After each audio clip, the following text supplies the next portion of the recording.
የዓለማችን ለኃያል ሀገር አሜሪካ በኢራን ላይ የከፈተችው ፖለቲካዊና ወታደራዊ ጫና አሁን ወደ ራሷ ጓሮ እየተመለሰባት ይገኛል። በካምፕ ዴቪድ የተካሄደው ሚስጥራዊ ስብሰባ የፈጠረው ቁጣ በከፍተኛ ባለስልጣናት መካከል የቃላት ጦርነት እንዲቀሰቀስ ምክንያት ሆኗል። US media reports suggest Trump confronted his defense secretary, Pete Hegseth, during a recent cabinet meeting at Camp David over severe munition shortages. የዋሽንግተን ሚሳኤል መጋዘኖች ባዶ መቅረት አሜሪካን ለድርድር እንድትማጸን ሲያደርጋት፣ በአንጻሩ ቴህራን በሆርሙዞች መጥ ላይ አዲስ የንግድ ቀረጥ በመጣል የዓለምን ኢኮኖሚ ለመዘወር እየተዘጋጀች ነው። ከዋይት ሃውስ እስከ ሆርሙዞች መጥ፣ ከአፍሪካ እስከ ላቲን አሜሪካ የተዘረጋው የኢራን ስትራቴጂካዊ ጉዞ የዓለምን ዓይንና ጆሮ ሰቅዞ የያዘ ሆኗል። አሜሪካ የረጅም ርቀት ሚሳኤሏን ጨርሳ ይሆን የሚለውም የበርካቶች ጥያቄ ሆኗል። ወዲህ ደግሞ የመካከለኛው ምስራቅ ትርምስ፣ የከባድ መሳሪያ ድምፅ፣ የስለላ ሴራና የሀያላን አገራት ፍላጎት የሚላተምባት ቀጠና።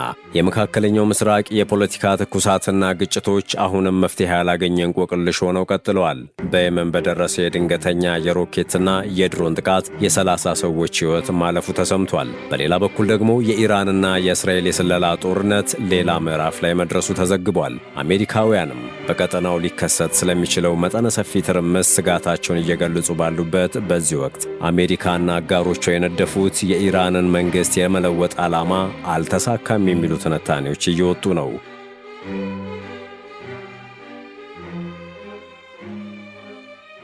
ጤና ይስጥልን ውድ የመሿለኪያ ቤተሰቦች እንዴት አላችሁ? በዚህ መሰናዷችን አሜሪካ በኢራን ላይ የነበራት ስልታዊ ግብ ለምን ሊሳካ አልቻለም? የአሜሪካውያን የነዳጅ ዋጋ ስጋትስ ከምን ይመነጫል? እውን ዋሽንግተን የረጅም ርቀት ሚሳኤሎቿንስ ጨርሳ ይሆን የሚለውን በዝርዝር ይዘን ቀርበናል። አብራችሁን ቆዩ።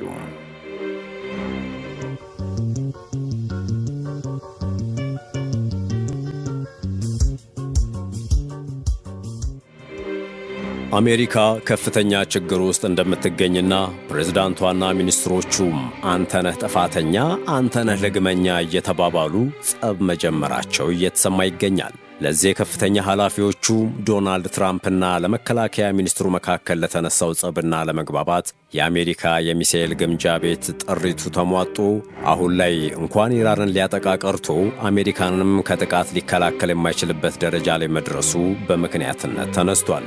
ወትሮንም ኢራንን ለማጥቃት ማዘናጋትንና የሰላም ድርድርን እንደ ማጥቂያ መንገድ የምትጠቀመው አሜሪካ አሁን ላይ በግልጽ ሽንፈቷ እየታየ መጥቷል። ፕሬዝዳንት ዶናልድ ትራምፕ ድርድር እያሉ ደጋግመው የሚናገሩት አሁን ያላቸው መሳሪያ ብዛትና አቅም የሚፈልጉትን ውጤት እንደማያመጣ ስላረጋገጡ እንደሆነ ዓለም ታዝቧቸዋል። አሜሪካ ከኢራን ጋር በምታደርገው ጦርነት ረጅም ርቀት የሚወነጨፉና ኢላማቸውን ለይተው የሚመቱ ሚሳኤሎቿን ሙሉ በሙሉ ማለት በሚቻል ደረጃ መጠቀሟን ሁለት ለጉዳዩ ቅርበት ያላቸው ምንጮችን ጠቅሶ ሲቢኤስ በትላንትናው ዕለት ዘግቦ ነበር። ይህን ዘገባ ተከትሎ እንዳመጣላቸውና እንደተሰማቸው የሚናገሩት ትራምፕ የጦር ሚኒስትር ሆነህ ምራ ካሏቸው የራሳቸው ሹመኛም ፒት ሄግሴት ጋር ተጣልተዋል። New reports of dwindling military stockpiles are raising serious questions about whether U.S. troops have what they need to keep up this fight and stay prepared for whatever comes next. እንዲህ ቅልጥ ባለ ጦርነት ውስጥ ያለ የአመራር ጸብ ኢራን እንደፈለገች እንድትሮጥ የተደለደለ መስክ ይሆናልና ዋይት ሃውስ ማስተባበልን መርጧል። የዋይት ሃውስ ቃል አቀባዩዋ ካሮሊን ሌቪት በማስተባበያቸውም ዋሽንግተን ፖስት ይዞት የወጣውና ፕሬዝዳንት ዶናልድ ትራምፕ ከመከላከያ ሚኒስትር ፔት ሄግሴት ጋር ጸብ ውስጥ ናቸው የሚለውን ሪፖርት በይፋ ውሸት ነው ብለውታል። ነገር ግን ከዓለም ጫፍ እስከ ጫፍ ይህንን የቃል አቀባዩን መግለጫ ያመን አልተገኘም ተብሏል።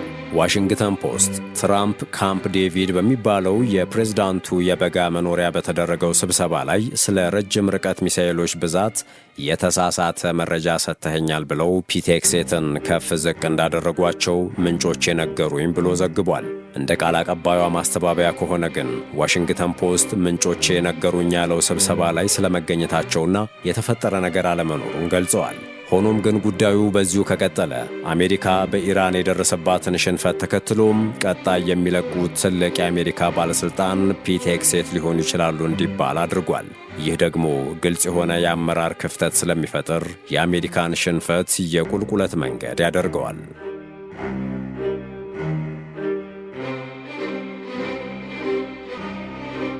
ከራሳቸው ከአሜሪካ ሚዲያዎች እየወጡ ያሉ መረጃዎች እንደሚያሳዩት ከሆነ ዋሽንግተን ኢላማቸውን ለይተው የሚመቱና ዘመናዊ ምድር ለምድር የሚወነጨፉ የሮኬት ሚሳኤሎቿን ተጠቅማ ጨርሳለች። የቀሯትም ጥቂት ናቸው እያሉ እየዘገቡ ይገኛሉ።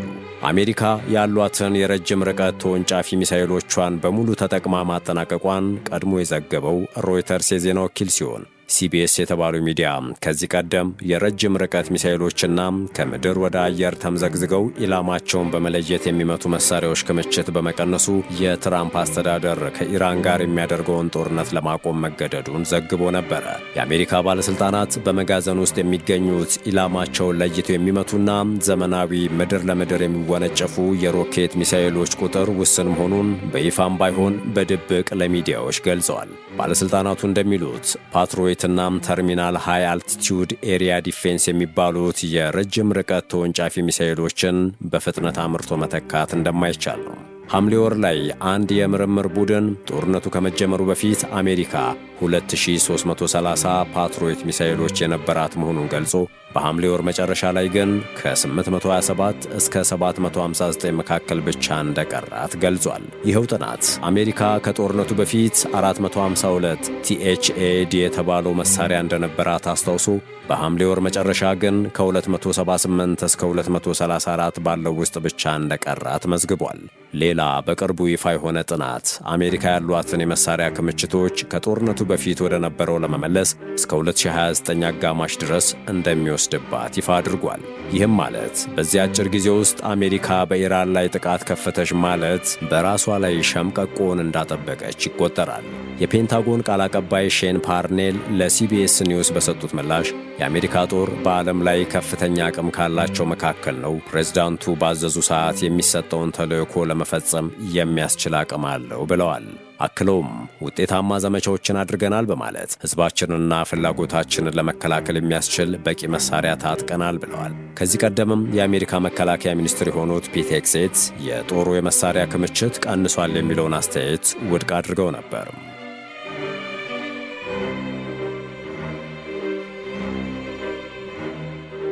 በተያያዘ መረጃ ኢራን በሆርሙዝ ወሽመጥ በኩል የሚደረገውን የመርከቦች ጉዞን በተመለከተ ከኦማን ጋር ስምምነት ላይ መድረሷን በይፋ አስታውቃለች። የቴህራን የውጭ ጉዳይ ሚኒስቴር ቃል አቀባይ እስማኤል ባጋይ የመጨረሻው ምዕራፍ ላይ እንደሆነ ስለገለጹት ስምምነት ዝርዝር መረጃ ከመስጠት ተቆጥበዋል። ይሁን እንጂ ከኦማን ጋር የተደረሰው ስምምነት በወሽመጡ የሚደረግ ጉዞ ደህንነቱ የተጠበቀ ለመሆኑ ዋስትና እንዳልሆነ አንስተዋል። ቃል አቀባዩ ይህንን ያሉት አሜሪካ የኢራን ወደቦች ላይ የጣለችው የጉዞ እገዳም የወሽመጡ የደህንነት ሁኔታን ተጽዕኖ ውስጥ እንደከተተው በመጥቀስ ነው።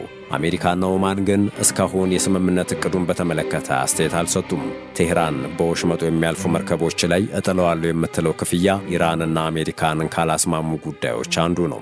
ኢራን በወሳኙ የባህር መስመር የሚያልፉ መርከቦች ከሚይዙት ጭነት ዋጋ ውስጥ ከ5 እስከ 7 በመቶ ክፍያ መሰብሰብ እንደምትፈልግ ከፍተኛ የኢራን ባለስልጣን ነገሩኝ ብሏል ሮይተርስ። ይህ ማለት ደግሞ ኢራንን በአጭር ጊዜ ወደ ዓለም መሪነት ማማ አንደርድሮ የሚያሻቅባት ይሆናል።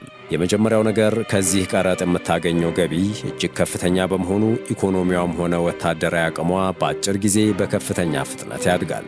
ሁለተኛው ደግሞ የሚደረጉ የንግድ እንቅስቃሴዎች ላይ የምታገኘውን መረጃ እየተነተነች ከፍተኛ የንግድ መረጃዎችን በመያዝ የዓለምን ንግድ ሚዛን ትቆጣጠራለች። ከኦማን ጋር እየተደረገ ባለው ድርድር ግን ሙስካት ከቴህራን ጋር በምታደርገው ንግግር የክፍያ መጠኑ 3 በመቶ ገደማ እንዲሆን ጠይቃለች።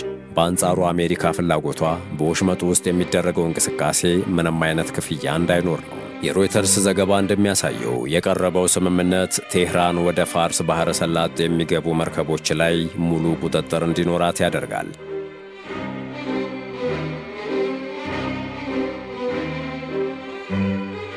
የካቲት ላይ አሜሪካና እስራኤል በኢራን ጥቃት ከከፈቱበት ጊዜ አንስቶ ቴህራን ከዓለም አቀፉ የነዳጅና የተፈጥሮ ጋዝ ምርት ውስጥ 20 በመቶ ገደማው የሚተላለፍበትን የሆርሙዝ ወሽመጥ ዘግታለች። ማክሰኞ ዕለት የአሜሪካው ፕሬዝዳንት ዶናልድ ትራምፕ ወሽመጡ በቅርቡ የማይከፈት ከሆነ ኢራን እጅግ በከባዱ እንደምትመታ ደጋግመው ሲዝቱ ነበረ። ትራምፕ ማስጠንቀቂያውን የሰጡት ከፍተኛ የአሜሪካ ባለሥልጣናት ከኢራን ጋር የሚደረጉ ንግግሮች በዚህ ሳምንት መጨረሻ በሆርሙዝ የሚደረግ ጉዞን በድጋሚ ለማስጀመር በሚያስችል ደረጃ ማሻሻል እንዳሳዩ ከተናገሩ በኋላ ነው። ኢራን ይህንን የትራምፕና የባለሥልጣኖቻቸውን አስተያየት ውድቅ አድርጋለች። ከአሜሪካ ጋር እየተነጋገረች እንዳልሆነና ለመደራደርም መቀድ እንደሌላት በተደጋጋሚ ገልጻለች። ሁለቱ ሀገራትና አሸማጋዮች በሚያደርጓቸው ውይይቶች ውስጥ አንዱ ቁልፍ ጉዳይ የሆርሙዝ ወሽመጥ መከፈት እንደነበር ይታወሳል። የኢራን ውጭ ጉዳይ ሚኒስትር ቃል አቀባይ በሰጡት መግለጫ በሆርሙዝ የሚያልፉ መርከቦች የሚከተሉትን ትክክለኛ መስመር በተመለከተ ከኦማን ጋር ስምምነት ላይ መደረሱን አስታውቀዋል። የትኛው መስመር የሚለውን ግን በግልጽ አላብራሩትም። በአሜሪካ በኩል ሆርሙዝ ወሽመጥን ደህንነቱ ያልተጠበቀ የሚያደርጉት ምክንያቶች አሁንም አሉ ያሉት ቃል አቀባዩ የዋሽንግተንን የወደቦች እገዳ እንዲሁም በኢራንና በጥቅሞቿ የሚቃጡትን ሌሎች ተንኳሽና ዛቻ የተሞላባቸው እርምጃዎችን በዋነኛነት ጠቅሰዋል። ስምምነት የተደረሰበት የባህር መስመር ጊዜያዊና ከ2 እስከ 4 ወራት ክፍት ሆኖ ሊቆይ የሚችል መሆኑን የኢራን የውጭ ጉዳይ ምክትል ሚኒስትር ካዚም ጋሪባባዲ ኢርና ለተሰኘው ለኢራን መንግሥታዊ ዜና ወኪል ተናግረዋል። ይህ ከኦማን ጋር የሚደረግ ስምምነት ተግባራዊ ሲሆን ኢራን ኢኮኖሚያዊና ወታደራዊ አቅሟ ብቻ ሳይሆን አሁን የጀመረችውን ዓለም አቀፍ ዲፕሎማሲያዊ ግንኙነቷም ወደ ላቀ ደረጃ ያድጋል።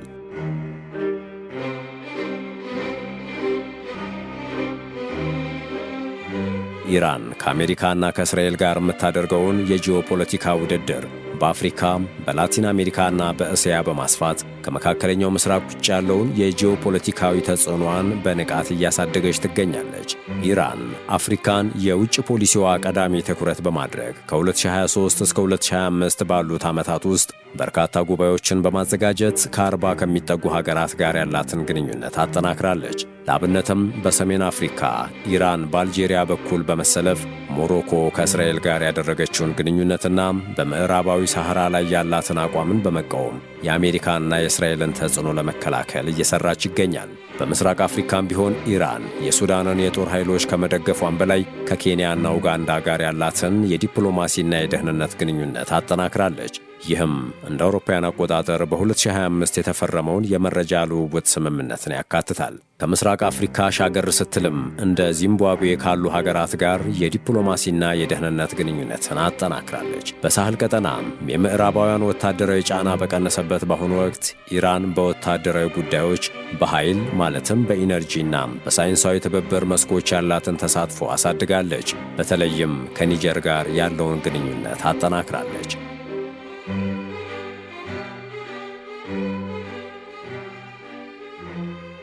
በላቲን አሜሪካም ከአንዳንድ ሀገራት ጋር ያለው ግንኙነት ቢሻክርም ኢራን የአሜሪካን ተጽዕኖ መቃወምና ብዙ ማዕከል ያለው የዓለም ሥርዓት ማሳደግን ትኩረት በመስጠት ከብራዚልና ኒካራጓም እንዲሁም ከኩባ ጋር ያላትን አጋርነት አስጠብቃ ቀጥላለች። በእስያ ደግሞ ቻይና በተለይም በነዳጅ ንግድ የኢራን ዋና ኢኮኖሚያዊ አጋር ሆና የቀጠለች ሲሆን ህንድ ደግሞ እንደ ቻባሃር ወደብ ባሉ የመሠረተ ልማት ፕሮጀክቶች ላይ ከኢራን ጋር ተባብራ እየሠራች ነው።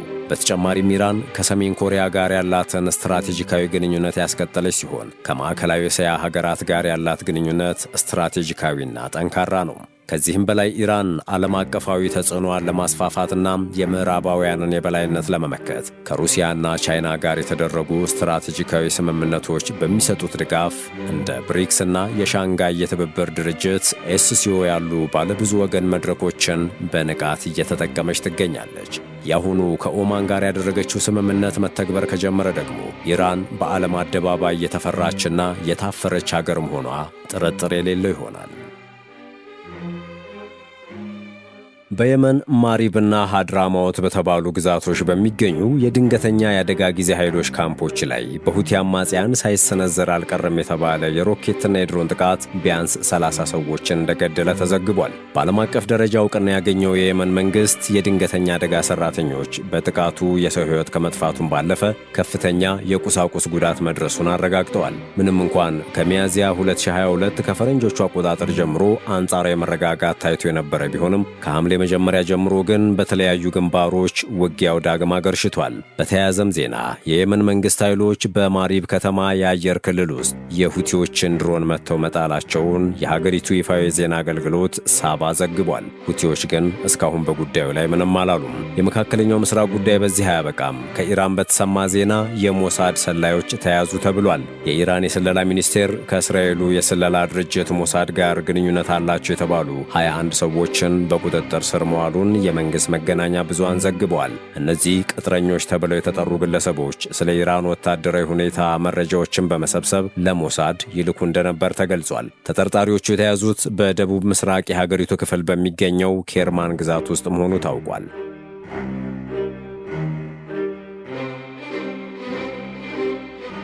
ወዲህ ደግሞ ከዶናልድ ትራምፕ ዛቻ በኋላ አሜሪካውያን ለተጨማሪ ትርምስ ራሳቸውን እያዘጋጁ ነው ተብሏል። አሜሪካውያን በመካከለኛው ምስራቅ ለሚፈጠረው ተጨማሪ ትርምስ ራሳቸውን እያዘጋጁ መሆኑን አንድ አዲስ ጥናት አመላክቷል። አሜሪካ ከኢራን ጋር ጦርነት ከጀመረች 5ኛ ወሯን በያዘችበት በዚህ ወቅት አዲሱ የሮይተርስ የሕዝብ አስተያየት ጥናት እንደሚያሳየው ቀጠናው ወደ ትርምስ ያመራል ብለው የሚጠብቁ አሜሪካውያን ቁጥር ጦርነቱ መረጋጋትን ያመጣል ከሚሉት በ3 እጥፍ በልጧል። ጥናቱ እንደሚያሳየው 50 በመቶ የሚሆኑት ተሳታፊዎች በሚቀጥለው 1 ዓመት የአሜሪካ ወታደራዊ እርምጃ ቀጠናውን ያናጋል ብለው ያምናሉ። 17 በመቶ ብቻ ናቸው መረጋጋት ይመጣል የሚል እምነት ያላቸው። በተጨማሪም 58 በመቶ ያህሉ አሜሪካውያን በውጥረቱ ምክንያት የነዳጅ ዋጋ ይጨምራል የሚል ስጋት አላቸው። ይህ ጥናት ይፋ የሆነውም ፕሬዝዳንት ዶናልድ ትራምፕ በኢራን ላይ ከፍተኛ ጥቃት እንሰነዝራለን ካሉት ማስፈራሪያ ዳግመኛ ማፈግፈጋቸውን ተከትሎ ሲሆን ይህም ግጭቱ ፈጣን ድል ያስገኛል ተብሎ ከታሰበው በተቃራኒ ያለውን እርግጠኛ ለመሆን ያሳያል ተብሏል። አሜሪካ በኢራን ላይ ወረራ ከፈጸመች በኋላ የኃይሏን ገደብ ሙሉ በሙሉ ተገንዝባለችም ነው የተባለው። በኳታር የጆርጅ ታውን ዩኒቨርሲቲ ተባባሪ ፕሮፌሰር የሆኑት ፖል መስግሬቭ ለአልጀዚራ እንደተናገሩት ከሆነ እንዲህ ያለ በአንደኛው ወገን አመርቂ ድል የማይጠናቀቅ ማንኛውም ግጭት በድርድር ጠረጴዛ የሚፈታ ነው። ተባባሪ ፕሮፌሰሩ በኢራን ላይ የተከፈተው ጦርነት በሄደበት ሂደት ዩናይትድ ስቴትስ የኃይሏን ገደብ ሙሉ በሙሉ ተገንዝባለች። ዩናይትድ ስቴትስና እስራኤል በኢራን የፖለቲካ ሁኔታ ላይ ለውጥ ለማምጣት ጥረው ነበር። የስርዓት ለውጥ እንዲመጣም ፈልገው ነበር። የኢራን ቀጣይ መሪ እንዲሆን ያዘጋጁት እጩም ነበራቸው። ነገር ግን ያልተሳካም። ከዚያን ጊዜ ጀምሮ ዩናይትድ ስቴትስና እስራኤል ያለውን ነባራዊ ሁኔታ መቀየር አልቻሉም ሲሉ ተናግረዋል። አክለውም ዩናይትድ ስቴትስና እስራኤል ከፍተኛ ኃይልን በመጠቀም በኢራን የስርዓት ለውጥ ማምጣትና ለአንድ ትውልድ የሚቆይ የቀጠናውን አጀንዳ መወሰን እንደሚችሉ አስበው ነበር። ነገር ግን ግባቸውን ማሳካት ባለመቻላቸው አሁን ራሳቸውን በደካማ አቋም ላይ አግኝተዋል። ለዚህ ነው አሁን አሜሪካ ከፍተኛ ጥያቄዎችን የማታቀርበው ብለዋል። መስግሬቭ አክለውም አሜሪካ የኢራን መሪዎችን መግደሏ የኢራን የስልጣን መዋቅር መልሶ የተደራጀው ቀደም ሲል ከነበራቸው የበለጠ ከፍተኛ ተጽዕኖ ላላቸው ወግ አጥባቂዎች በሚመች መልኩ ነው ይላሉ። በተጨማሪም አሜሪካ የምትገነዘበው ኃይልም ብቻ ስለሆነ ልታምኗት አትችሉም የሚለው የእነዚህ ወግ አጥባቂዎች መከራከሪያ ሐሳብ የትራምፕ አስተዳደር እያደረገ ካለው ነገር አንጻር በተጨባጭ ተቀባይነት እያገኘ መጥቷል ሲሉ ገልጸዋል።